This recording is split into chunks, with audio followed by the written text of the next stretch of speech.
नमस्कार किसान भाइयों, आपके अपने A4 चैनल पर आपका स्वागत है। इस वीडियो में मैं आपको बताने जा रहा हूं DAP, NPK व SSP उर्वरक का हमारी गन्ना फसल में किस समय प्रयोग करना सही रहता है। साथ ही ये उर्वरक गन्ना पौधों के विकास में कौन कौन सा काम करते हैं, जिससे हम इनके महत्व को समझ सकें, सही समय पर इनका उपयोग कर सकें। किसान भाइयों, यदि हम यह समझ लें कि कौन कौन से उर्वरक में कितने प्रतिशत विभिन्न उर्वरकों का मिश्रण है और वे हमारे गन्ना पौधे में कौन कौन सा कार्य करते हैं, तो हम इन उर्वरकों का उपयोग सही समय पर करने लगेंगे, जिसका सीधा लाभ हमारी गन्ना फसल में होगा। हम यहाँ बारी बारी से देखेंगे कि इन उर्वरकों में आखिर है क्या। सबसे पहले लेते हैं NPK। इसमें 2 ग्रेड आते हैं। एक NPK 12-32-16, इसमें 12% नाइट्रोजन, 32% फास्फोरस और 16% पोटास होता है। इसके अलावा इसमें जो बैग पर नहीं लिखा होता लेकिन वे बैग के अंदर होते हैं, सल्फर, मैग्नीशियम, आयरन और कैल्शियम। दूसरा ग्रेड आता है NPK 10-26-26। इसमें नाइट्रोजन 10%, फास्फोरस 26% और पोटास 26% होता है। अब हम DAP को लेते हैं। यह पूरी तरह से केमिकली तैयार होती है। इसमें नाइट्रोजन 18% और फास्फोरस 46% होता है। पोटास, सल्फर व कैल्शियम इसमें नहीं होता है। किसान भाइयों, अब बात करते हैं सिंगल सुपर फास्फेट की।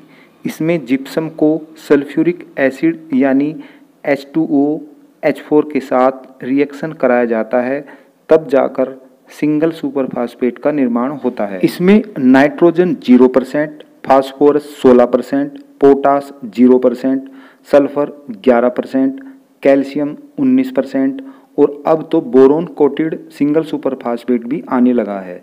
किसान भाइयों, अब हम देखते हैं कौन से उर्वरक का कौन सा काम है और हमारी गन्ना फसल में उसकी आवश्यकता किस समय ज़्यादा होती है।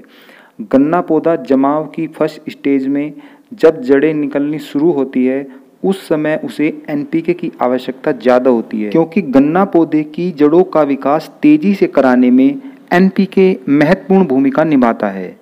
उस समय उसे फास्फोरस व पोटास दोनों ही तत्वों की आवश्यकता पड़ती है। यदि हम गन्ना बुआई के वक्त DAP का प्रयोग करते हैं तो वह भी जड़ों के विकास में सहायक होती है, लेकिन उसमें पोटास की मात्रा 0% होती है। इस कारण NPK ही बुआई के वक्त अच्छा रहता है। अब सवाल आता है कि DAP का प्रयोग आखिर किस समय उचित होता है। तो DAP का प्रयोग पौधा जमने के बाद करना चाहिए और पौधा जमने के बाद पेड़ के पास ही कतारों में DAP का प्रयोग करना चाहिए, क्योंकि यह खाद अचल होती है। यह जहाँ पड़ी रहती है वहीं से पौधे को लेना होता है।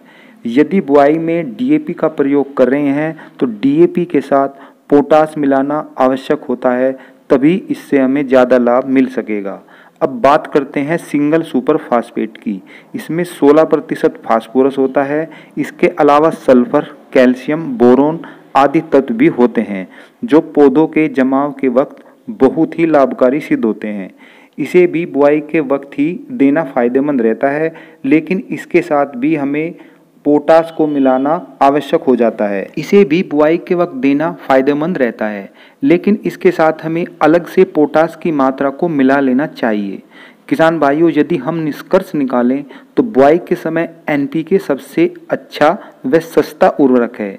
बुआई के बाद कतारों में या गन्ना पौधे पर मिट्टी चढ़ाते समय DAP अच्छा उर्वरक है और सिंगल सुपर फास्फेट को बुआई के समय पोटास मिलाकर व बाद में बिना पोटास मिलाए खेतों में लगाना लाभदायक होता है। वीडियो अच्छी लगी हो तो A4 चैनल को सब्सक्राइब करें, लाइक करें, शेयर करें। फिर मिलते हैं एक नई वीडियो के साथ। धन्यवाद।